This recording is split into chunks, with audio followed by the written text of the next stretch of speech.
যশোরের মধ্যে বেস্ট ধুপি বা ভাপা পিঠা যদি খেতে চান তাহলে আজকের ভিডিও আপনার জন্য।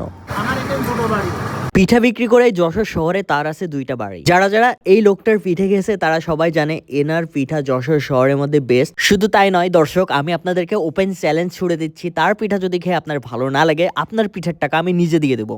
আর এই পিঠা বেস্ট হওয়ার কারণ হলো চালের গুঁড়া, নারকেল এবং খেজুরের গুড় সবগুলোর যে কম্বিনেশন এতটাই পারফেক্ট ছিল যে খাইতে যার কারণে অনেক মজাই লাগে। চলুন তার গল্প শুনে আসা যাক। চাচার কত বছর হয়েছে এই জায়গায়? আমি সকালে পিঠে বেঁচে বিকেলে বিয়ে করতে গেলাম। না, কত বছর আমার হয়েছে? মেয়ের বয়স 35 বছর। তাহলে আরো 5 বছর আগে থাকতে হবে। আমার এটাই ছোট বাড়ি। সে তো আমি জানি, এই জন্য তো আপনার এখানে নিয়ে এসেছি। এই নতুন এই জায়গায়। এখন এই বইরে আল্লাহ দিলে সবাই লাইনে নিচ্ছে। এখন ভালো আছে। এখন আমার এটা নেশা না। নেশা না, এখন এটা নেশা।